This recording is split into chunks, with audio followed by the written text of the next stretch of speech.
నమస్తే. ముఖ్యమంత్రి రేవంత్ రెడ్డి తన 20 ఏండ్ల రాజకీయ ప్రస్థానం పైన ఒక భారీ బహిరంగ సభ పెట్టిండు. సో ఆయన జెడ్పీటీసీ నుంచి ఎమ్మెల్సీ, ఎమ్మెల్యే, ఎంపీ, ఆ తర్వాత ముఖ్యమంత్రి. సో 20 ఏండ్ల ప్రస్థానం గుర్తు చేస్తూ సో ఆయన అభిమానులు కావచ్చు, ఆయన దగ్గరగా ఉన్న వాళ్ళు ఈ సమావేశాన్ని ఏర్పాటు చేసినట్టు కనబడుతున్నది. సో దీని మీద మనం ఒకసారి మాట్లాడాలి. అండ్ దాంతోపాటుగా ఈ మధ్యకాలంలో ఏసీబీ రైడ్స్లో పెద్ద ఎత్తున అధికారులు దొరుకుతున్నారు. సో ఎవ్రీ డే పేపర్ చూస్తే ఒకరో ఇద్దరు ఆఫీసర్లు పర్ డే ఏసీబీ రైడ్స్లో పట్టుబడుతున్నారు. సో కొంతమంది ఏమో లంచం తీసుకొని పట్టుబడుతున్నారు. కొంతమంది అక్రమాస్తులు కలిగి ఉన్నారని ఏసీబీ రైడ్ చేస్తే దొరుకుతున్నారు. ఓపెన్ చేస్తే బీరువాలు 100 కోట్లు లెక్కలు కనబడతా ఉన్నాయి. సో ఈ అంశాల మీద మనం మాట్లాడాలి. అండ్ దాంతోపాటు కేటీఆర్ అంటున్నాడు, ఖచ్చితంగా మళ్ళీ మేమే అధికారంలోకి వస్తాం. రేవంత్ సర్వేలోనే తేలింది 78 నియోజకవర్గాల్లో బీఆర్ఎస్ ఇప్పటికిప్పుడు ఎలక్షన్ జరిగితే మెజారిటీ వస్తుందని. ఈ అంశాల మీద మాట్లాడడానికి నా ముందు రఫీ గారు ఉన్నారు. Telangana cinema director and Telangana ఉద్యమకారులు. ఇంకెన్నాళ్ళు అనే సినిమాను ఆయన తీయడం జరిగింది గతంలో తెలంగాణ ఉద్యమ సమయంలో. నమస్తే అన్న. సో ఫస్ట్ 20 ఏళ్ళకి రేవంత్ రెడ్డి ప్రస్థానం అనే ప్రశ్నకి అంటే మీ దగ్గర ఉన్న సమాధానం కానీ విశ్లేషణ కానీ ఏంటి? ఎందుకంటే ఆయన జెడ్పీటీసీ నుంచి ఎదుగుకుంటూ ఎమ్మెల్సీ అయిండు, ఎమ్మెల్యే అయిండు, తర్వాత ఎమ్మెల్యేగా ఓడిపోయిండు, మళ్ళీ ఎంపీ అయిండు, తర్వాత మళ్ళీ ఇప్పుడు ముఖ్యమంత్రి అయిండు. సో దీని మీద ఒక భారీ సభ పెట్టిరు. ఓకే, ఇది దేనికి వాళ్ళు ఈ సభ పెట్టి గుర్తు చేస్తున్నట్టు కనబడుతున్నది? అంటే జనరల్గా చాలామంది పై స్థాయికి పోయినప్పుడు సెలబ్రేషన్స్ ఇవన్నీ జనరల్గా జరుగుతాయి. అందులో భాగంగా జరిగిందేనా, లేకపోతే దీని వెనకాల వేరే ఉద్దేశం ఏమైనా ఉందా? అసలు ఈ రాజకీయ ప్రస్థానంలో ఆయన ప్రజలకు ఉపయోగపడ్డా? అదే యాక్చువల్లీ ఆయన తొందరపడి పెట్టింది ఇది. జెడ్పీటీసీ నుంచి ప్రధానమంత్రి అయిన ప్రస్తావన పెడితే బాగుండేది. అయితే ముఖ్యమంత్రి అయింది అనేది పెట్టిండు. అంటే ఈడికైనా సక్సెస్ అనే జనరల్లీ ఏంటంటే లైఫ్ టైం అచీవ్మెంట్ అవార్డ్స్ అని ఇస్తారు. అది ఎప్పుడు ఇస్తారంటే వాళ్ళ కెరియర్ ఆడికి ఎండ్ అయిపోయి ఇది నాది లాస్ట్ అన్నప్పుడు లైఫ్ టైం అచీవ్మెంట్ అవార్డు లాగా ఇస్తారు. అయితే ఇక్కడ నాకు తెలిసి ఆయన దగ్గర ఎవరన్నా స్ట్రాటజిస్టులు వాళ్ళు గైడ్ చేసి ఉండొచ్చు. ఏమనంటే ఏ పార్టీ వచ్చినా ఏమొచ్చినా నీకు అవకాశం దొరికింది కాబట్టి నీకు నువ్వు ప్రమోట్ చేసుకో. ఫలానా రేవంత్ రెడ్డి అని ఒక ముఖ్యమంత్రి లేకపోతే ఉన్నాడు అనేది బాగా ప్రమోట్ చేసుకో, అది ఉపయోగపడుతుంది దేనికైనా. మళ్ళీ ఇట్లాంటి అవకాశం రావచ్చు, రాకపోవచ్చు, రాకున్నా మళ్ళీ అవకాశం రావడానికన్నా ఒక ఫిగర్ లాగా తయారు కావచ్చు అనేది ఒకటి ఉన్నది. తర్వాత నాకేమనిపిస్తుంది సైకాలజికల్గా ఆయనకు కూడా ఆయన టీంకి కూడా అరే నేను ముఖ్యమంత్రి అని రిజిస్టర్ అవుతున్నానో లేదో, నేను ఇంత సాధించినా మరి అది మనం పదే పదే చెప్పుకుంటేనన్నా ఒక కీర్తిగాంచిన తెలంగాణలో ఒక పెద్ద రేవంత్ రెడ్డి అనే ఒక పెద్ద స్టాల్వర్ట్ ఉండే అని క్రియేట్ చేసే ప్రయత్నం చేస్తుందని నాకు అనిపిస్తుంది. వాస్తవానికి ఏంటంటే నువ్వు ప్రతి ముఖ్యమంత్రి సర్పంచ్ నుంచో జెడ్పీటీసీ నుంచో ఎమ్మెల్యే నుంచో అందరు అట్లనే అవుతారు. దీంట్లో కొత్తగా ఏం లేదు. ఓకే, ఎవరైనా కూడా ఒక్కొక్క మెట్టు ఎక్కుకుంటూనే వస్తారు. ఇక్కడ పరిస్థితులు అనుకూలించినాయి కాబట్టి ఆయనకు ఒక అవకాశం దొరికింది. కానీ ఆయన మీద ఇంప్రెషన్ ఎప్పుడు వస్తుంది అంటే ఆయన చేసే పనులతో వస్తుంది. ఓకే, ఆయన ఏదైనా కొత్త రినోవేషన్స్ క్రియేట్ చేసి ఆ ముఖ్యమంత్రి ఆయన హయాంలో ఇది వచ్చింది, ఆయన హయాంలో ఇది జరిగింది, అరే ఇంత రిఫార్మేషన్ చేసిండు అనే ఏదన్నా ఒకటి వస్తే సెలబ్రేషన్ అవసరం లేదు, ప్రపంచమే ఆయన గురించి మాట్లాడుతుంది. ఇది ఎట్లున్నాయంటే మనం సినిమా తీసి మనమే ప్రివ్యూ ఫంక్షన్లు, మనమే ప్రీ రిలీజ్ ఫంక్షన్లు, ఒక సినిమాను ప్రమోట్ చేయడానికి ఎట్లా చేస్తాము అదే పక్కీలో ఇక్కడ కాంగ్రెస్ గవర్నమెంట్ అనే దాని మీద చెప్తలేడు, ఇక్కడ పాలన గురించి చెప్తలేడు, ఆయన గురించి ఏందని చెప్తుండు. మొదటి నుంచి మెస్సీ షో కాడ నుంచి ఇప్పటిదాకా ఆ నెక్కర్లు వేసుకొని ఆడు, ఇట్లా పోడు అట్లా పోడు, ఆడ నుంచి తీసుకుంటే ఈడి దాకా సెల్ఫ్ ప్రమోషన్ మీదనే ఎక్కువ ధ్యానం ఉంది తప్పితే పాలన మీద ఒక కొత్త రిఫార్మేషన్స్ గురించి కానీ అవి ఏం లేవు అని నాకు అనిపిస్తుంది. అండ్ ప్రతిదానికి ఒక ప్రచారం చేస్తుండ్రు, అట్లా నాకైతే అట్లా అనిపిస్తుంది. సో అంటే ఇది ప్రజలకు ఉపయోగకరమైనది అయితే దాంట్లో ఏం లేదు కదా, పబ్లిక్కి కనెక్టివిటీ ఉన్నదైతే ఏం లేదు, ఇందులో కనెక్షన్ ఏం లేదు. ఇక్కడ పబ్లిక్కి నష్టమయ్యేది ఉన్నది తప్పితే లాభమయ్యేది లేదు. ఇప్పుడు వాళ్ళు పెట్టే యాడ్లు కానీ పెట్టే ప్రోగ్రామ్స్ కానీ ఆ టెంట్లు అవి వేసి ఒక సీఎం ప్రోగ్రామ్ అనగానే ఒక 5-6 కోట్లు ఇట్లనే వెళ్ళిపోతాయి మినిమం. 20 కోట్ల వరకు కూడా పోవచ్చు. దీనికి గవర్నమెంట్ పెట్టారు, మరి సొంత డబ్బులు మరి సొంతం ఎందుకు పెడతారు? సొంతం పెట్టినా మరి అంత కరప్షన్ జరుగుతుందా? అన్ని పైసలు ఉన్నాయా మరి? సొంతం పెట్టాలంటే అంత కరప్షన్ జరిగి ఉండాలి. గవర్నమెంట్ పెడుతుండ్రంటే అది అనవసరం. నువ్వు స్కీమ్స్ మీద, అభివృద్ధి మీద, వాటి మీద పెట్టాలి. కానీ ఇప్పుడు ఎంతో మంది, ఇప్పుడు మా హుస్నాబాద్ దగ్గర ఒక సర్పంచ్ చచ్చిపోయిండు, మీరు అందరు కూడా కవర్ చేసారు. నిన్న ఒక రిటైర్డ్ టీచర్ అట, ఆయన అయితే ప్రభుత్వము న్యాయస్థానానికి అందరు కారకులను రాసి చచ్చిపోయాడు. ఆ రిటైర్మెంట్ పైసలు రాలేదట. అది రీసెంట్ న్యూస్. అయితే ఇట్లాంటి జరిగే టైంలో మనకు సెలబ్రేషన్ ఎట్లుంటుంది? ఒక మంత్రిగా, ముఖ్యమంత్రిగా, పాలక వర్గాలన్నీ కూడా అరే కొంతమంది చచ్చిపోతున్నారు మన వల్ల, మనం ఇయ్యనే వల్ల, వాళ్ళకి మనం బాకీ ఉన్నాం కదా, వాళ్ళకి పైసలు ఇవ్వాలి. ఆ రిటైర్ అయిన వాళ్ళకి పైసలు ఇవ్వాలి. ఎవరెవరికైతే మనం బాకీ ఉన్నామో బాకీలు తీర్పాలే. కానీ మనం అందరికి ఇప్పుడు చూడు, అందరికి బాకీలు పెట్టేసేట వాడు పెద్ద కార్ కొని తిరుగుతుండట. ఎట్లుంటది? ఇప్పుడు నీ కార్ డ్రైవర్కి జీతం బాకీ ఉన్నావు, కానీ నువ్వు మెర్సిడీస్లో తిరుగుతున్నావు, ఎట్లుంటది? అంటే తప్పు కదా. వాడు ఏం ఆలోచిస్తాడు? సరే, అదొక భాగం. ఆయన ఇట్లాంటివి ఎందుకు అనేది ఒక భాగం. అసలు యాక్చువల్గా మీటింగ్ గురించే మనం ఆలోచిద్దాము. అంటే ఇప్పుడు గుమ్మడి నరసేన అంటే లీడర్లు ఉన్నారు, వాళ్ళు 5 పర్యాయాలు నిరంతరాయంగా ఎమ్మెల్యేలు అయ్యారు. వాళ్ళకి ఏం సంపాదన ఉంది? ఇల్లు సరిగా కూడా లేని పరిస్థితి, మళ్ళీ గదే బస్సులలో తిరుగుతున్నారు వాళ్ళు. అట్లా చాలా మంది. మొన్న ఒక ఎవరో నల్గొండ భువనగిరి ఒక ఎమ్మెల్యే చూసినాం మనం. ఆయనకు కూడా సేమ్, ఆయన 300 ఎకరాలు పంచిండు, కానీ ఆయనకి ఇల్లు కూడా కనీసం లేదు, మొన్న చనిపోయింది. సో ఇట్లాంటి ఎమ్మెల్యేలు ఉన్నారు. వాళ్ళ ప్రస్థానం ఏంది అంటే ఒక చరిత్ర. వెనక్కి తిరిగి చూస్తే వాళ్ళకి ఒక చరిత్ర ఉంటుంది, ఒక నేపథ్యం ఉంటుంది. ఇప్పుడు ఆయన వెనక్కి తిరిగి చూస్తే, నేను ఎంపీ అయినా, ఎమ్మెల్యే అయినా, ఎమ్మెల్సీ అయినా, జెడ్పీటీసీ నుంచి నేను పైకి వచ్చిన అంటే ఆ లైన్ చెప్పుకోవడానికి ఎట్లా ఉన్నది? అది ప్రగతి కింద మనం చూడాలనా? ఇప్పుడు నువ్వు అడిగిన ప్రశ్నలనే జవాబు ఉంది. ఇప్పుడు నువ్వు గుమ్మడి నర్సయ్యని యాద్ చేసినావు, ఇంకొక ఆయనని యాద్ చేసినావు, ప్రజలు యాద్ చేస్తుండ్రు. గుమ్మడి నరసయ్య సక్సెస్ ప్రోగ్రామ్ పెట్టుకుంటలేడు. ఒక చిన్న చెట్టు కింద కూర్చొని కూడా నేను ఇట్లా బతికినా, ఇట్లా చేసినా, నేను సైకిల్ అయిపోయినా అంటలేడు. ఆయన పనితనము, ఆయన తీరు, ఆయన వ్యవహారం ప్రజలకు ఆకర్షించింది. ఆయన చరిత్రలో నిలబడిపోతాడు ఆయన. అట్లా ఆదర్శవంతంగా నిలబడ్డప్పుడు ప్రజలు ఆయనని యాద్ చేస్తుండ్రు. ఇప్పుడు నువ్వు యాద్ చేస్తున్నావు. అయితే ఇప్పుడు రాజకీయం ఎట్లయిపోయిందంటే ఒక దందా లెక్క అయిపోయింది. ఇప్పుడు డిసైడ్ అయ్యి 2 రకాలుగా ఉంటుంది రాజకీయం. ఒకటి ఏంటంటే నిజంగా సేవా దృక్పథంతో, ఒక ప్యాషన్తో, పొద్దుగా లేస్తే సమస్యలు ఎట్లా ప్రజలు అనే ఇంట్రెస్ట్ ఉంటుంది వాళ్ళకు. అయితే ప్రభుత్వం ఏం చేస్తుంది, అట్లా ఇంట్రెస్ట్ ఉన్నోళ్ళకు కూడా ప్రజాసేవకు వాళ్ళ అంకితం అవుతుంది కాబట్టి వాళ్ళకి జీతం కూడా ఇస్తుంది. 2 లక్షల రూపాయలు, కారు, గీరు అన్నీ ఇస్తుంది. ఎందుకు? ప్రజాసేవలో నిమగ్నం అవుతారు కాబట్టి. వచ్చినోనికి ఛాయ్, టిఫిన్ ఏదన్నా ఇవ్వడానికి వీళ్ళకి కూడా అవసరాలు ఉంటాయి, భార్య పిల్లలని బరాబర్ ఒక అది ఇస్తుండ్రు. వాళ్ళకి ఎన్నో సౌలతులు కూడా ఇస్తుండ్రు, పెన్షన్లు ఉన్నాయి, అన్నీ ఉన్నాయి వాళ్ళకు. ఇప్పుడు వాళ్ళు చేయవలసింది ప్రజాసేవకు అంకితమై చేయాల్సిందే. అయితే ఇక్కడ ప్రాబ్లం ఏమవుతుందంటే సంపాదనకు ఆ లెవెల్ చూపించుడు, ఇది ఒక కార్పొరేట్ వ్యవస్థలాగా ఫామ్ చేసేసి హంగులు ఆర్భాటాలకు పోతుండ్రు. నేను అనేది ఏంటంటే, ఇదే రేవంత్ రెడ్డి గారికి జెడ్పీటీసీ నుంచి నువ్వు సీఎం అయ్యేదాకా నీకు అవకాశం దొరికింది. అయితే నువ్వు సీఎం అయినాక అట్లీస్ట్ ఆ గుమ్మడి నరసయ్య లెక్కను ఏదో ఇప్పుడు ప్రగతి భవన్లో నేను ఉంటలేను, నా ఇంట్లో నేను ఉంటున్నా అంటాడు. అది ఆలిషాన్ ఇల్లు ఉన్నది కాబట్టి ఆడ ఆరాంగా ఉంటుండు, దాంట్లో డౌటే లేదు. నేననేది ఇట్లాంటి అవకాశాలు దొరికినప్పుడు ఇది టెస్టింగ్ టైం వీళ్ళకు. ప్రగతి భవన్ ఇట్లా ఫోటోలు తీసి, ఇప్పుడు బట్టి గారు కూడా ఇట్లా పని చేసుకొని వాళ్ళ పెండ్లీలు, పర్సనల్ అన్నీ కూడా గవర్నమెంట్ భవనాలలో ఒక రాజరిక పోకడలు చూపిస్తుండు. ఈయన కూడా అట్టనే చూపిస్తుండు. వీళ్ళు సెల్ఫ్ దాని మీద ఎక్కువ ఉన్నారు. నేను అనేది ఏంటంటే, మీరు పొద్దుగాలు లేస్తే పబ్లిక్ని అడ్రస్ చేయడము, పబ్లిక్తో ఉండిపోవడము, ఊర్లల్లో ఆడ ఈడ పోయి మీరు చేసుకుంటే అది ఆటోమేటిక్ మీరు ఖర్చు పెట్టి చేసే పబ్లిసిటీ కూడా అవసరం. 20 years ఈ ప్రస్థానంలో ఆయన సాధించింది ఏంటంటే మీరేం చెప్తారు? ఏం లేదు. ఇప్పుడు రేవంత్ రెడ్డి అనగానే ఫస్ట్ గుర్తుకొచ్చేటి ఆయన నెగటివిటీసే. ఇప్పుడు ఫర్ ఎగ్జాంపుల్ సోషల్ మీడియాలో ఎంతో ప్రచారం అయినాయి, ఎవరికో బూట్లు తొడిగిస్తుండనేది. తర్వాత అపోజిషన్ పార్టీల వాళ్ళు వాడుతుంది చూడండి, ఓటుకు నోటు బ్యాగ్. ఈ ఫోటోలను ఎట్లా నువ్వు చెరపగలవు? నువ్వు ఇన్ని చేసినా ఆ విమర్శలను నువ్వు ఎట్లా చెరపగలవు? ఈ సభలు, ఆర్భాటాలు కామన్ అయిపోయినాయి, రొటీన్. అది బూడిదల పూసే నీళ్ళు. అయితే తప్పు చేయడం సహజమే, ఒక మనిషి, ఓకే. దాన్ని కవర్ చేయాలనంటే నువ్వు గుమ్మడి నరసయ్య ఆదర్శం తీసుకోవాలి.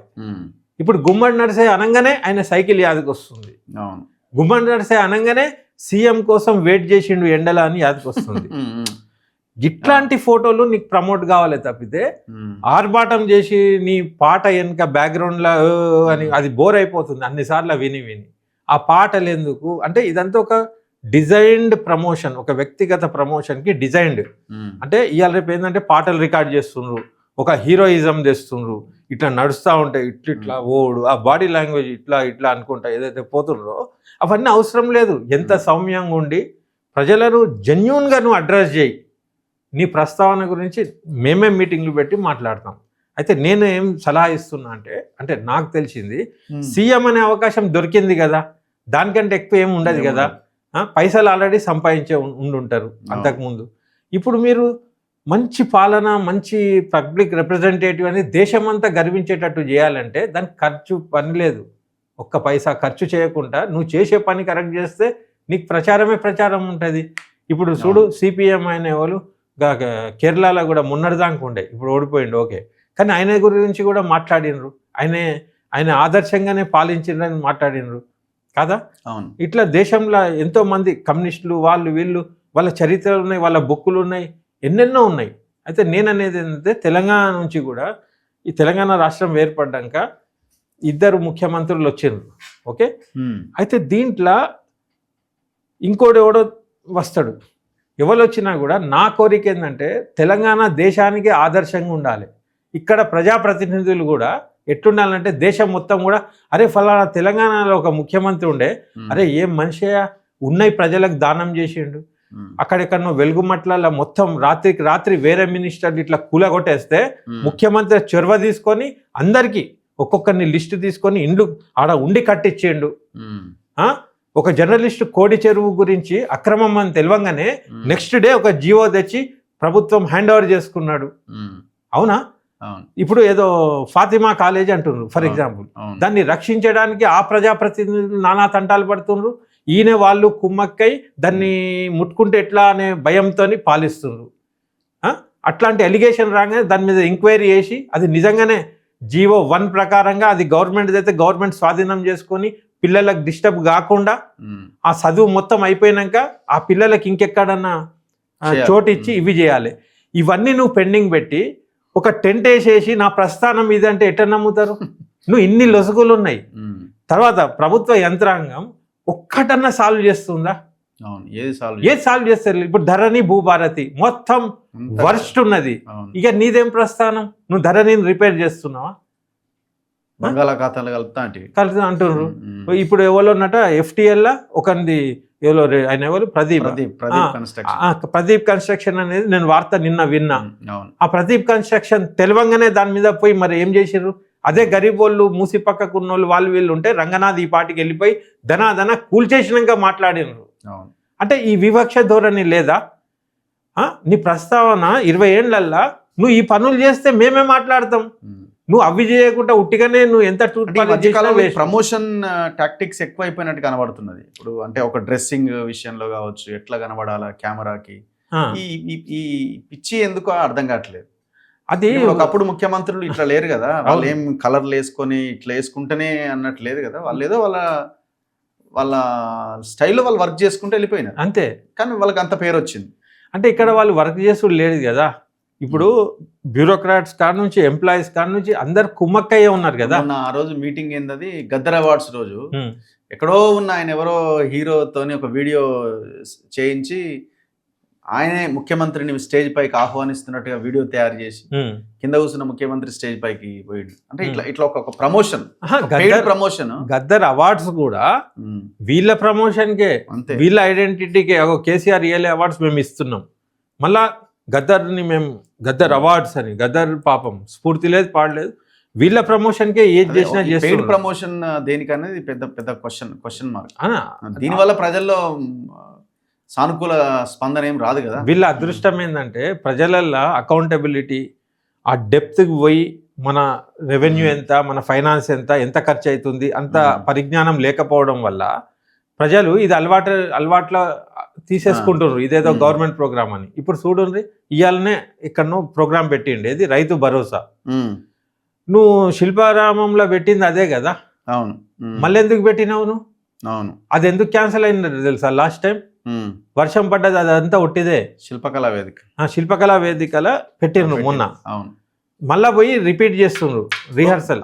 కాదు, ఫస్ట్ ఖమ్మంలో పెట్టాలి, అక్కడ వర్షం పడ్డది చిత్తడిగా ఉన్నదని చెప్పి శిల్పకళా వేదికలో రైతు భరోసా ఏదో రిలీజ్ చేసి దానికి యాడ్స్ ఇచ్చిండు, అది అయిపోయింది. మళ్ళీ ఇప్పుడు ఇవాళ ఖమ్మంలో మళ్ళీ సేమ్ మీటింగ్ మళ్ళీ ఉన్నది, మళ్ళీ ఇవాళ పేపర్లలో మళ్ళీ యాడ్స్ ఇచ్చింది. రీజన్ ఏం తెలుసా? ఒక్కొక్క కాడ ఒక్కొక్క మీటింగ్ పెట్టుకుంటా పోతుండ అన్నట్టు, ప్రతి నియోజకవర్గం అటు ఇటు ఏరియాస్. ఖమ్మం కవర్ కాలే కాబట్టి పెట్టిండు. అప్పుడు ఎందుకు క్యాన్సిల్ అయింది తెలుసా? మనిషి 1000 రూపాయలు అడిగినరట పబ్లిక్ రావడానికి, అక్కడ ఉన్నోడు పెట్టుకోలే కాబట్టి ఎవడు వస్తలేడని రిపోర్ట్ రాగానే ఇక్కడ చేసేసిండ్రు ఆ ప్రోగ్రామ్. ఇప్పుడు పెట్టేటోడు దొరికిండు, మళ్ళా పోయినరు. నేను అనేది ఏంటంటే, నువ్వు ఖమ్మంలో అడుగు పెట్టినప్పుడు వెలుగుమట్ల వాళ్ళు ఇప్పుడు ఏడు ఉన్నారు, వాళ్ళు ఏ స్థితిలో ఉన్నారు? రాత్రికి రాత్రి ఇల్లు కూలగొట్టేసి వాళ్ళ మనుషులను జైలు వేసేసినావు, వాళ్ళ భార్య పిల్లలు నిస్సహాయులైపోయినరు. మరి వాళ్ళకి అడ్రస్ చేయి ఆడ పోయినప్పుడు. వాళ్ళని అట్టనే వదిలేసి నువ్వు ఏం భరోసా ఇస్తున్నావు? రైతు భరోసా అట, ఆడ చితికిపోతున్నాయి జీవితాలు. ఇవి చేయి నేను అనేది. ఇవి చేయకుండా నువ్వు ఎంత ఆర్భాటం చేసినా మీటింగ్ లేని రేపొద్దున పెన్షన్ రిలీజ్ చేస్తావు, మళ్ళీ మీటింగ్ పెడతావు. ఈ ఆన్ గోయింగ్ స్కీమ్లకి మీటింగ్ లేని అంటే ఇక్కడ ఎలక్షన్ల టైంలో ఎలక్షన్ ప్రచారం కోసం మీటింగ్లు పెట్టుకుంటే ఒక ఎత్తు, కానీ రెగ్యులర్గా ఎవ్రీ ఇయర్ మీరు ఇచ్చే సంక్షేమ పథకాలకు మీటింగ్ లేదు అంటే. ఇంకొక 10 ఏళ్ళలో, ఇంకొక 5 ఏళ్ళు అయినాక ఈయన సీఎం అయితే బాగుండేమో. ఇది ఒక ఇమ్మెచ్యూర్గా ఉన్నాడు, టక్కని వచ్చేసిండు కదా, ఏం అర్థం కాక పాలన, అడ్మినిస్ట్రేషన్ అవి ఇవి దాంట్లో పట్టు లేక ఇట్లా జరుగుతుంది అంటే అది కనపడుతుంది కదా. ఇప్పుడు మొత్తం రాష్ట్రంలో కరప్షన్ మయం అయిపోయింది, లంచగొండులు. ఇప్పుడు ఆఫీసర్లు కొందరు మంచోళ్ళు కూడా ఉన్నారు, ఎక్కువ శాతం లంగలు ఉన్నారు. వాళ్ళ ప్రమోషన్స్ కూడా ఈ మంత్రులు పైసలు తీసుకొని ప్రమోట్ చేస్తుండ్రు, ఎంత పెద్ద హోదా కానీ. ఇప్పుడు ఒక స్థాయి ఆఫీసర్ ఉంటే కింది స్థాయి కూడా పైసలు ఇస్తే వాడిని నెత్తి మీద వేస్తుండ్రట. ఇట్లాంటివి నడుస్తున్నాయి ఎక్కడికక్కడనే. తర్వాత ఏ జిల్లా వాళ్ళు డివైడ్ చేసుకున్నారు, ఒకదాంట్లో ఒకటి ఏళ్ళు పెడతలేరు. ఇప్పుడు ఈ మధ్యకాలంలో ఏసీబీ రైట్స్ జరుగుతున్నాయి, సో విపరీతంగా దొరుకుతున్నారు. మొన్న ఇరిగేషన్ లో 4 దొరికితే 4 దగ్గర 200 కోట్లు 1000 కోట్లు దొరికినాయి. మొన్న మోహన్ నాయక్ అని ఒక ఆయన దొరికినాయి 200 కోట్లు. భీమిరెడ్డి అని ఒక డిఎస్పీ దొరికింది. అసలు డిఎస్పీకి అంత లంచం తీసుకునే పరిస్థితి కూడా ఎట్లొచ్చిందో అసలు తెలియదు. 100 ఎకరాల భూములు, బంగారము, క్యాష్, అసలు మామూలుగా విల్లాలు, అపార్ట్మెంట్లు, దాదాపు 200 కోట్లకు పైన అక్రమాస్తులు అంటున్నారు. అసలు ఎట్లా సంపాదిస్తున్నారు వీళ్ళంతా? అంటే వీళ్ళకి మ్యాచ్ అయిపోయింది. అంటే ఇప్పుడు అధికారులు వాళ్ళ టోటల్ కెరీర్ అంతా చూసినా 2-3 కోట్లకు జీతం ఏం రాదు. టోటల్ గా చూసినా మహా పెద్ద శాలరీ ఉన్న వాళ్ళని 5 కోట్లకు మించి ఉండదు. వాళ్ళ ఖర్చులు అవన్నీ పోతే వాళ్ళకి మిగిలేదంతా మహా అయితే 1-2 కోట్లు మిగిలాలి మహా అయితే. ఎక్కడి నుంచి వస్తున్నాయి ఈ పైసలన్నీ? కాదు, ఇప్పుడు టీఎన్జిఓ కాలనీ విన్నారా మీరు? పెద్ద స్కామ్ కదా. ఏది గచ్చిబౌలి. అయితే అక్కడ phase 1 ఉంది, అది విత్ పర్మిషన్స్ అన్ని ఉన్నాయి, దాంట్లో అవకతవకలు ఉన్నాయి, ఓకే. phase 2 ఉన్నది, దాంట్లో గవర్నమెంట్ పర్మిషనే లేదు. ఇప్పుడు టీఎన్జిఓస్ అన్నప్పుడు నాన్ గెస్టెడ్ ఆఫీసర్ల కాలనీ అది, దాంట్లో గెస్టెడ్ ఆఫీసర్లు ఉన్నారు, అసలు వాళ్ళు అర్హులే కాదు. తర్వాత 5-6 అంతస్తుల బిల్డింగ్ కట్టినరట. మరి ఇప్పుడు ఈ హైడ్రా వాళ్ళు వీళ్ళు అక్రమంగా ఉన్న లేఅవుట్లు అవి ఇవన్నీ టకటక కూల్చేస్తారు. ఎన్ని ఉన్నాయి తెలుసా? అట్లా దగ్గర 600 కన్స్ట్రక్షన్స్ ఉన్నాయి. అవును, మొత్తం రెంట్లకు ఇచ్చేసినారు, 2 ఫ్లోర్లు 3 ఫ్లోర్లు వేసి. ఎగ్జాక్ట్లీ బీభత్సంగా, అంటే మొత్తం ఒక సెట్ ఆఫ్ అంత కబ్జానే కాదు, ఆల్మోస్ట్ అనర్హులకి కేటాయించేసినారు, అర్హులైన వారిని గెంటేసి. చిత్రపురి కాలనీ అది కూడా అంతే కదా. వీళ్ళైతే మేనిఫెస్టోలో పెట్టినారు, మేము అధికారంలోకి వచ్చినాక చిత్రపురి కాలనీది కూడా మేము విజిలెన్స్ అదే మొత్తం ఎంక్వైరీ చేసి దానికి ఎక్కడిదక్కడ చేస్తామన్నారు, చేస్తలేరు. అంటే ఇవన్నీ దీనికి ఏంది రీజన్ అంటే, వీళ్ళు కూడా పైసలకు అలవాటు అయ్యే పైనుంచి కింది దాకా ఇదే పనిలో ఉన్నారు. అయితే పాలనలా ఏడ మెరుగుంది. వాళ్ళు ఏమనుకుంటారు, పైసలు బాగా సంపాదిస్తే ఓట్లకు పైసలు ఇవ్వచ్చు, వేరే పార్టీలలో గెలిచినోనికి ఇవ్వచ్చు, ఇంకేదైనా కావాలంటే పైసలతోనే అని డిసైడ్ అయినారు. అయితే దీనివల్ల ఏమైపోతుంది, ప్రజలకు ఫుల్ నష్టం జరుగుతుంది. అయితే ఇప్పుడు మనము అధికారులు ఎందుకు ఇట్లా తయారవుతున్నారు అని, గవర్నమెంట్ ఉద్యోగులు బాధ్యతగా ఉండాల్సిన రాజకీయ నాయకులు యథా రాజా తదా ప్రజ. ఇప్పుడు రాజకీయ నాయకులే ప్రమోషన్కే పైసలు తీసుకున్నప్పుడు వాళ్ళు ఏమంటారు, మేము ఎట్లా రికవర్ చేసుకోవాలంటారు వీళ్ళ భాష. ఇంకొక జోక్ చెప్తా, ఒక లేఅవుట్లా చైర్మన్లు గిర్మెన్లు గెలిచినారు, ఆడ కన్స్ట్రక్షన్లు జరుగుతున్నాయి, ఆడట ₹1 కోటి 2 కోట్లు ఏదో పెట్టి గెలిచిండు. ఇప్పుడు ఆ డైరెక్ట్ అంటుండు, మేము ఇన్ని పైసలు పెట్టి గెలిచినాం, మాకు ఎట్లా కవర్ కావాలంటాడు ఆడు. నేను ఎవడు పెట్టమన్నారా అంటే, అవును పెట్టినాం, మరి మేము ఎట్లా గెలవాలంటున్నాడు. అంటే వాళ్ళకు ఇది కామన్ భాషలాగా ఉంది. దవడ మీదకి వెళ్ళి ఒక్క డియబుద్ధి అయింది నాకే, కానీ నేను అది మింగుకున్నా. ఏమని, ఇక మళ్ళా ఎట్లుంటుంది, ప్రజాప్రతినిధికో ఆఫీసర్కో తంతే మళ్ళీ కేసు అవుతుంది. అయితే ఇవన్నిటి మీద కూడా ఒక ఆయుధం ఏంటంటే చట్టపరంగా వీళ్ళ మీద చేయాలి. 10 ఏళ్ళు పడ్డా కూడా లంచం ఇచ్చుడు బంద్ చేయాలి, చట్టపరంగా చర్యలు తీసుకోవాలి. కానీ ఒక కామన్ మ్యాన్కి 10-15 ఏళ్ళు ఉంటుందా? అవును. ఇప్పుడు నేను ఒక సందర్భం వచ్చినాక, అవి కోట్లలో ఉన్నాయి కాబట్టి నేను చెప్తలేను, కానీ ఒక టైం వస్తుంది అతి త్వరలో, ఒకటి జెన్యూన్ భూమి ఉంటుంది, జెన్యూన్ భూమికి కూడా అన్నట వాడు పైసలు ఇవ్వది సంతకం చేయడు. అసలు అన్నీ అట్లే ఉన్నాయి. ఇప్పుడు రెవెన్యూ జిఎస్టీ ఆఫీస్లకు వెళ్ళండి మీరు, ఘోరంగా ఉంటది. ఒక ఫరం మీరు ఓపెన్ చేయాలన్నా పైసలే, ఓపెన్ గా అడుగుతుంటారు. రెవెన్యూలో ఒక రికార్డ్ మనకైనా మిస్టేక్స్ చేయాలన్నా డబ్బులే, వాడు సైన్ చేయాలంటే డబ్బులు, లేకుంటే డాక్యుమెంట్ పట్టుకుని మీ దగ్గరకు వచ్చిరంటే ఎంతో కొంత వస్తుంది. ఇప్పుడు నాకు అని ఇదిలో ఉన్నారు, ఫీల్ ఉన్నది. పబ్లిక్ కూడా ఎట్లున్నారు తెలుసా, ఏదో ఇచ్చుకుంటే అయిపోతుంది కదా, ఇవ్వకుంటే ఎట్లా, అట్లా అయిపోయినారు. సైకాలజీ అట్లా అయిపోయింది. అయితే ఇప్పుడు ఏమైపోయింది, ఇప్పుడు నీ భూమి నువ్వు చేసుకోవాలన్నా పైసలు ఇవ్వాల్సి వస్తుంది, నువ్వు ఇస్తలేవు. నీతో పక్కనతో లొల్లి ఉన్నది అనుకో, వాడు తీసుకుపోయి అది నాదే అని చేసేయని, వాడు పుణ్యాన్ని భూమి కదా, వంది కాదు, వాడు 1,00,000 ఇస్తే వీడు చేసేస్తున్నారు. ఇట్లా ధరణి భూభారతి వల్ల ఈ ఎంఆర్ఓలు వీళ్ళందరూ కూడా ఘోరంగా రైతులతోని ఆడుకున్నారు. అయితే రైతులు కోట్లల్లో పోయి 10 ఏళ్ళు ఏడ తిరుగుతారు. అయితే ఒక కేసులో ఏమైందంటే, ఈ 10 ఏళ్ళ వ్యవధిలో ఆ ఎంఆర్ఓ ట్రాన్స్ఫర్ అయ్యి ఆడు హుదాల డిప్యూటీ కలెక్టర్ దాకా పోయినాడు. ఇంత గ్యాప్లా చర్యలు ఇమీడియట్ ఏడున్నాయి.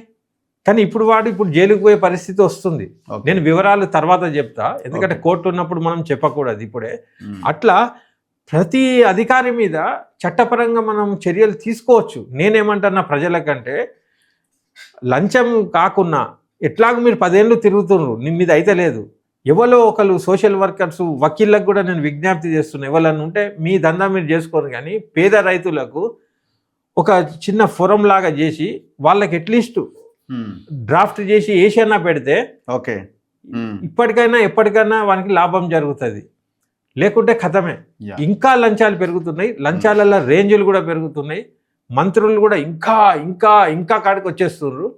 ఇప్పుడు ఇట్లాంటి దాంట్లో ఏమవుతుందంటే లంచం అనేది కామన్ అయిపోతుంది. ఇప్పుడు రాజకీయ పార్టీలు, ఈ పార్టీ అయినా ఆ పార్టీ అయినా డిసైడ్ ఏమవుతారు, వీళ్ళు ఇంత సంపాదించారు అయితే మనం ఎంత సంపాదించాలి, వీళ్ళు ఇంతనా ఆ పోటీ పడుతున్నారు. కాబట్టి ఏంటంటే తెలంగాణలో పౌర సమాజంకి చైతన్యం ఉందని మనం చెప్పుకుంటాం కదా, మనం ప్రతి మాటల, ప్రతి రాతల, ప్రతి పాటల మనం ఈ లంచం మీద మెయిన్ పడాలి, లంచాల మీద పడాలి. ఇప్పుడు మెయిన్ ఆ లంచాలే మూలం. ప్రజలు ఏదైతే డిస్ట్రాయ్ అయిపోతుందో, తర్వాత పైసలన్నీ కూడా ఎక్కడైతే కుమ్మక్క అవుతున్నాయో, ఇప్పుడు మీరు అడిగినారు డిఎస్పీ కాడ ఇన్ని పైసలు ఎట్లా వచ్చినాయి, లంచాలతోనే వస్తాయి, ఇంకేమొస్తాయి, లంచాలతోనే వస్తాయి. కాబట్టి ఏంటంటే వకీళ్ళు కూడా ఏదైనా లిటికేషన్ ఉంటే నాకు ఇంత భూమి ఇస్తే నేను అది చేస్తా అనుకుంటా వాళ్ళు తయారైనారు. పర్సంటేజ్లు ఇప్పుడు పర్సంటేజ్లు ఫీజులు పోయినాయి. తర్వాత వాళ్ళు కుమ్మక్కవుతున్నారు. ఒకప్పుడు పోలీసు వాళ్ళు కుమ్మక్కయ్యే చూసినాను నేను. ఎట్లా అంటే ఇప్పుడు నువ్వు కంప్లైంట్ అనుకో, నువ్వు కంప్లైంట్ ఇచ్చేసినావు అయిపోయింది, ఆడి దగ్గర పైసలు తీసుకుంటారు, వీడి దగ్గర పైసలు తీసుకుంటారు, ఆ కేసు ఎటో పోతుంది, ఆడనే తెంపేస్తారు, పోతారు. ఇది మనం చూసినాం గతంలో. అట్లని మొత్తం పోలీసు వాళ్ళు ఇట్లున్నారు అన్న, కొందరు మంచోళ్ళు కూడా ఉన్నారు. వాళ్ళ గురించి గుమ్మడి నర్సే అది ఎట్లా చర్చించారో వాళ్ళ శిల్పాలు కూడా పెట్టిర్రు. మా ఊర్లో జాన్ విల్సన్ ఏదో పేరుండే, ఆయన అన్నీ చేస్తారు, ఆయన మంచి ఆఫీసర్ అట, ఒక మాట అంటున్నా. అట్లా మంచోళ్ళు కూడా ఉన్నారు. అయితే ఇప్పుడు నేను ఏమన్నా, ఇది పాయింట్, ఈ రకంగా ఏదైతే పోతుండ్రో, లంచాలమయం ఏదైతే అయిపోయిందో, ఇంకా ఇంకా మితిమీరిపోయి మన అజ్ఞానాన్ని వాళ్ళు వాడుకుంటుర్రు. ఓకే, ప్రతి మనిషి ఒక ఉద్యమకారుడు లాగా తయారైపోయి లంచం అడిగితే తన్నాలే. ఓకే, ఆ రకంగా పోతే కానీ అసలు ఈ బేస్ పునాది లంచాలు. ఇప్పుడు ఏసీబీ కేసులు పెట్టి లోపలేసిన నిన్న టీఎన్జీస్ ఒక లెటర్ ఇచ్చారు ఎవరికి, చీఫ్ సెక్రటరీకి. ఏమని, 2 సంవత్సరాల నుంచి 1 సంవత్సరం కుదించండి, 2 సంవత్సరాలు సస్పెండ్ ఎందుకు చేస్తారని. నేననేది ఈ టీఎన్జీఎస్ లీడర్లకు అవసరమైతే ఇంకో 1 year పెంచాలా, పెంచాలే. తర్వాత వీళ్ళు డిస్మిస్ చేయాలి లంచం తీసుకున్నట్టు ఇమీడియట్ గా. వీళ్ళు ఏం చేయాలి, వాళ్ళ లోపల ఒక డిసిప్లిన్ రావడానికి లంచాలు తీసుకోవద్దని హితబోధ చేయాలి. కానీ లంచగొండులకు వకాలు తప్పించుకున్నట్టు ఉన్నది అది. తర్వాత సిఎస్ కూడా పేపర్ తీసుకుంటుండు. ఇదంతా హాస్యాస్పదంగా ఉన్నది. అయితే ఆ సిఎస్లు కూడా మరి ఏ బాపతోళ్ళు మనకు తెలియదు. సిఎస్ లో మనకు తెలియదు. గతంలో సోమేష్ కుమార్ లాంటి వాడిని చూడలేదా మనం? 100,000 కోట్లు వేసుకొని పోయింది కదా ఇక్కడి నుంచి. చాలా దుర్మార్గం. ఇప్పుడు మనం ఎన్నో ఎలిగేషన్స్ ఉన్న రెవెన్యూ ఐఏఎస్ అధికారులు ప్రభుత్వాలు మారినా వాళ్ళ మీద ఇన్ని ఆరోపణలు ఉన్నా మళ్ళీ ఈ ప్రభుత్వం వాళ్ళనే పెట్టుకొని కంటిన్యూ చేస్తుంది. అక్కడనే తెలిసిపోతుంది. అయితే మీరు ఈ ప్రచారాలు విచారాలు ఎన్ని చేసినా, మీరు ఇట్లాంటి ఎన్ని చేసినా అవి వెలుగులోకి వస్తాయి. మీ ప్రయత్నాలన్నీ దండిగైపోతాయి. ఇప్పుడు 2.5 ఏండ్లు అయిపోయింది. 2.5 ఏండ్లల్లో మీ ప్రోగ్రెస్ ఏంటంటే, మీరు ప్రచారాలకే ఖర్చు ఎంత పెట్టిర్రు అనేది ఆర్టీఐలు వేసినా వస్తుంది. కోట్లు గుమ్మరిచ్చిండ్రు మీరు. నేను అనేది ఏంటంటే, మీకు చెప్పినా మీకు కాదు. ఇప్పుడు గుమ్మడి నరసయ్య లెక్క చేయబోయినా ఒకసారి ఇమాజిన్ చేయండి, అది జోకర్ లెక్క ఉంటుంది. వాళ్ళు చేయలేరు. వాళ్ళకి ఆ అలవాటు లోపల నుంచి రావాలి, డిఎన్ఏ రావాలి. ఇప్పుడు ఇంకా ఆరోపణలు ఏమొస్తున్నాయి, అందరు కుటుంబ పాలన అది ఇది అని గతంలో అన్నారు. ఇప్పుడు ఏడ చూసినా కుటుంబాలన్నీ ఇంటర్ఫియర్ అవుతున్నాయట. ఇప్పుడు కొందరు మంత్రుల భార్యలు వాళ్ళకి సపోర్ట్ చేస్తున్నారట. దేనికి? మంచి పాలనకు కాదు, వాళ్ళు ఎంబడి ఊర్లలో పోయి ప్రజలను చూసుడు కాదు, కమిషన్లు ఎట్లా తీసుకోవాలి, లెక్కలు ఎట్లా చేయాలి, ఇట్లా కుటుంబాలను కూడా మీరే ఈ ఆక్రమణలు, ఈ అక్రమాలు, ఈ లంచాలు ఇదే అలవాటు చేస్తున్నారు. కాబట్టి ఏంటంటే ఇది ఘోరం. నేను అనేది రాజకీయంలో వచ్చినప్పుడు ప్రజాసేవకు రాన్రి, లేకుంటే ఏదైనా కంపెనీ పెట్టుకోండి. మూడో అంశము, కేటీఆర్ నిన్న మాట్లాడుతున్నాడు, రేవంత్ రెడ్డి కూడా సర్వే చేయించిండు. ఇప్పటికిప్పుడు ఎన్నికలు జరిగితే 78 స్థానాల్లో బీఆర్ఎస్ గెలుస్తుంది, మేమే అధికారంలోకి వస్తాం, 3వ సారి కేసీఆర్ ముఖ్యమంత్రి అవుతాడు అని. పరిస్థితి అట్లనే ఉన్నదా? ఇప్పుడు రేవంత్ రెడ్డి ఫెయిల్ అయింది కాబట్టి ఇక కేసీఆర్ వైపే అనే సినిమానే ఉన్నదా? మధ్యలో బీజేపీ చూస్తున్నది సందులోంచి, కానీ వాళ్ళదేందో. సో కేటీఆర్ అయితే మేము ఇంత ధీమాగా ఉన్నామని చెప్పే ప్రయత్నం చేస్తున్నాడు. సరే, అది భరోసా కల్పించడానిక, గ్రౌండ్ రియాలిటీ ఏమున్నదో మీరు చెప్పండి. నేనేమంటున్నా, నాకు నవ్వు ఎందుకు వస్తుందంటే, వాట్సాప్లో మొన్నటి నుంచి ఒకటి సర్క్యులేట్ అవుతుంది, విజయశాంత్ ఏదో చెప్పినట్టు. తర్వాత నేను ఏదో ఇప్పుడు ఎలక్షన్ పెడితే కేసీఆర్ వచ్చేటట్టున్నాడని మీ ఇంటర్వ్యూనే ఆ ఒక్క ముక్క కట్ చేసిరు. ఆ పాశమ్యాది చెప్పేది ముని, పెద్ద ముని కనబడుతుడు.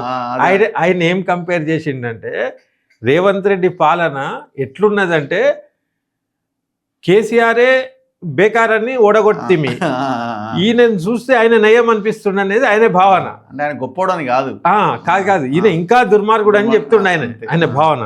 అయితే దాంట్లో కింద స్వరాలు మారుతున్నాయని పెట్టి ఆ బిట్లు పెట్టి ప్రచారం చేస్తున్నారు.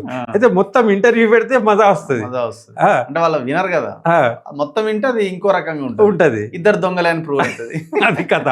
అయితే ఎవరికి తోచింది వాళ్ళు వాడుకుంటారు. అయితే నేను అనేది ఏంటంటే, కేటీఆర్ గారికి ఆయనే తెలంగాణ వాడే, మనకు తెలిసినోడే. కానీ నేనేమంటానా, ఏమేం తప్పులు జరిగినాయి, ఉద్యమకారులు కూడా మనం ఎందుకు వ్యతిరేకం చేసిండ్రు, సినిమా పరిశ్రమ లాంటి పరిశ్రమలను ఎందుకు మనం విస్మరించినాము, ఆల్రెడీ ఎస్టాబ్లిష్ అయినలతో మనం రాసుకొని పూసుకొని తిరిగినాము, తెలంగాణ కోసం సినిమాలు తీసి సినిమా ఉద్యమాలు చేసి సినిమాలలో ఉన్నోళ్ళు, వేరే రంగాలల్లో కూడా ఉన్నోళ్ళందరినీ మనము ఎందుకు పట్టించుకోలే, వాళ్ళందరినీ కూడా మనం నిలబెట్టి ఉంటే ఇవాళ వాళ్ళు మన కోసం నిలబెట్టేటోళ్ళు కదా అనేది మీకు ఉండాలి. అంటే మీరు చేసే పనులకు ఏమన్నా అడ్డం వస్తామని అనుకున్నారా? తెలంగాణ ఉద్యమంలో పాల్గొన్న వాళ్ళను మీ ఎంబడి ఎందుకు ఉంచుకోలే? తెలంగాణ ఉద్యమంలో లేని తలసాని కాడ నుంచి, తుమ్మల కాడ నుంచి వీళ్ళందరిని ఎందుకు చేర్పించుకున్నారు? ఇవన్నీ మీ వ్యవహారాలు ఒకసారి బేరీజ్ చేసుకోండి. మేము ఓడిపోయినాం అనేది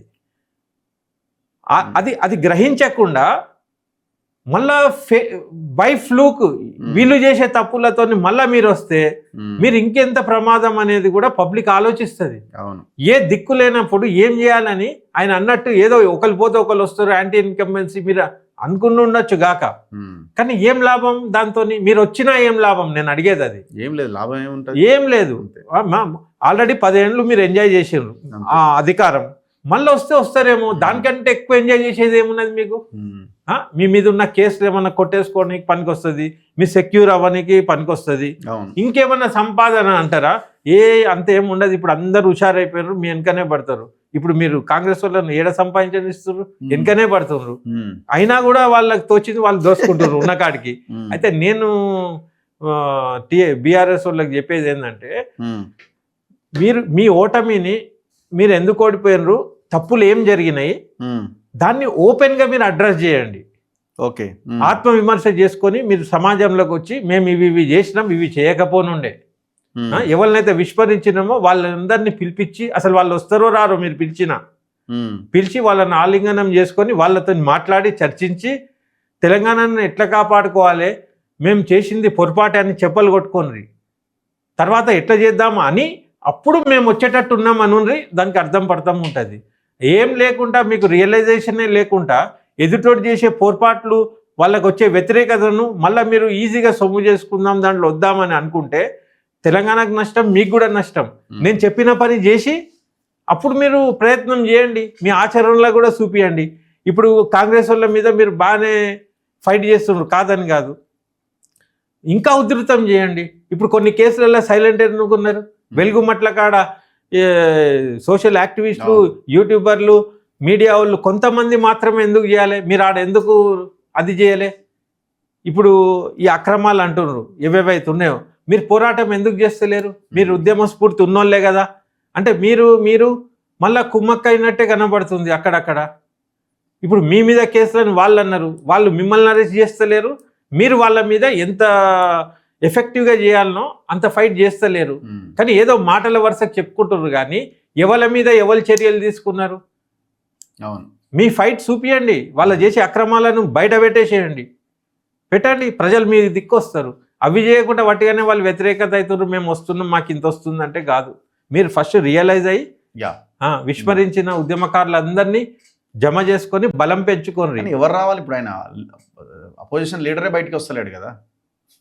ఓకేనమ్మా, ఆయన ఎందుకు వస్తలేడు? ఆయనకు తెలుసు ఇట్లా జరిగినప్పుడు ప్రజలు ఇట్లా వస్తారని. ఇప్పుడు ప్రజలు నిన్ను ఓడిస్తాడని నువ్వు ఊహించలే, కానీ ఓడగొట్టిర్రు.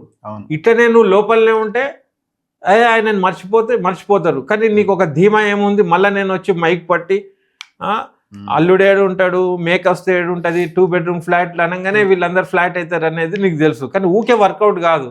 నేను అనేది ఏంటంటే ప్రతిపక్ష పాత్ర కూడా పక్కాగా పోషించుండ్రి, వట్టిగా డైలాగులు కాదు, పక్కాగా పోషించుండ్రి. అప్పుడు అనండి అట్లీస్ట్ ఏమన్నా ఉంటే. తర్వాత ఇక ఇప్పుడు మల్లన్న అనే ఇంటర్వ్యూ కొంతవరకు చూసిన ఆడాడ బిట్స్, అదే ఒక మామూలు ఒంటరి మనిషి అతన్ని ఇంతో అంతో ఏదో ఫైట్ చేస్తుండు, పబ్లిక్ గురించి పోతుండు, ఆయనను లంగాన్ని బదనాం చేస్తుండ్రు. మీరు మీ దోపిడి ముంగట అంది ఎంత? ఇప్పుడు ఉన్నమాట నేను చెప్పేది, వాస్తవానికి కూడా నేను అడ్మైర్ చేసే పరిస్థితి ఉన్నది. ఇప్పుడు ఆయన అట్లీస్ట్ ఎమ్మెల్సీ కాగలిగిండు సొంతంగా. అవునా, గ్రేటే. అది ఎవరికి పాసిబుల్ అయింది.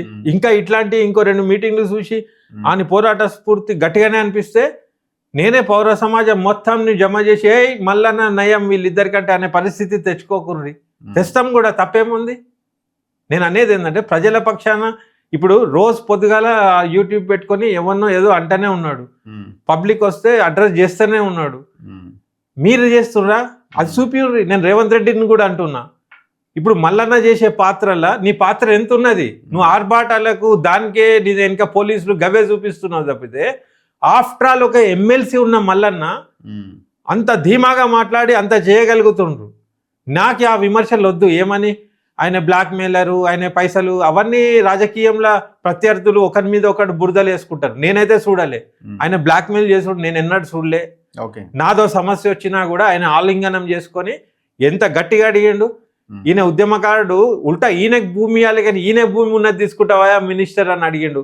మరి ఇప్పుడున్న అపోజిషన్ పార్టీ కానీ ఇప్పుడున్న ఎంఐఎం కానీ కమ్యూనిటీ మాట్లాడతారు కదా, వాళ్ళు కానీ సిపిఐ పార్టీ వాళ్ళు అసెంబ్లీ నడుస్తుంది, నేను వాళ్ళందరికీ కూడా మెసేజ్లు ఇస్తే ఎంఐఎం వాడు ఏమంటాడు, ఈ పొన్నం ప్రభాకర్ అనేటోడు సిటీకి ఇన్ఛార్జ్, మాకు వచ్చే ఫండ్స్ రావు, అబ్బో ఆ జోలికి మేము పోమని ఆడు.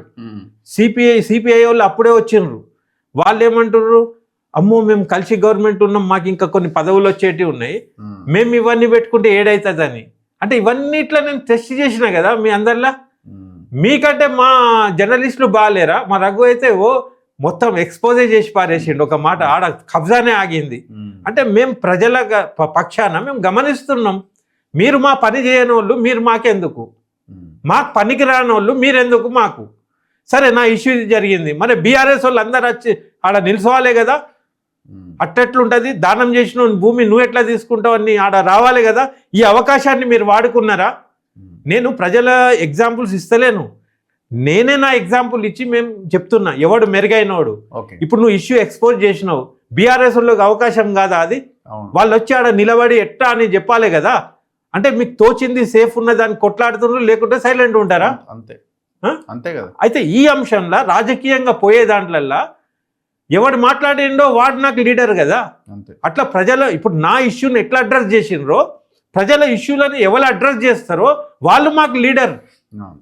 కాబట్టి నేను ఇవాళ మల్లన్న ఆడ మాట్లాడిండు, అడిగిండు, కాబట్టి నేను ఇవాళ మాట్లాడే అవకాశం నాకు దొరికింది. మీరు చేస్తే మీ గురించి నేను డైరెక్ట్ జెండా పట్టుకొని ఇన్ని తీసేసి అరే అన్ని దేవాలయ వీడు మనోడు అనేటోని నేను, నాకు అవకాశం ఇచ్చిండ్రా? మీరు తెలంగాణ ఉద్యమంలో ఉన్నారని తెలిసి ఆంధ్ర రాయలసీమ పోతే పోని తెలంగాణనన్నా కాపాడుకుంటారని చెప్పే కదా నేను పైసలు పెట్టి సినిమాలు తీసింది. మీరు తెలంగాణ ఉన్నే మీరు వివక్ష చూపించే, నాకు ఆంధ్ర వాళ్ళు ఏం చేయలే, ఆంధ్ర పాలన నాకు సినిమాకు నంది అవార్డు వచ్చింది. నేను అనేది సమైక్య రాష్ట్రంలో నంది అవార్డు వచ్చింది సినిమాకు. రాష్ట్రం వేర్పడ్డాక అసలు ఒక్కసారి ఒక్క మాట చెప్పింది లేదు ఈ ప్రభుత్వాలు. మళ్ళీ వస్తారా మీరు? మళ్ళీ వస్తే మళ్ళీ 10 ఏళ్ళు మా కథమేనా? అంతే. మాకు పనికి రానోళ్ళు మాకు అవసరం లేదు, మాకు పనికొచ్చేటోళ్ళు మాకు కావాలి. అరే త్యాగాలు మేము చేసిన శ్రమ బూడిదిపాలు చేసినట్టే అయిపోలే, మా అన్నీ కూడా మీ ఖాతాలో పడ్డాయి కదా మీ రాజకీయంగా.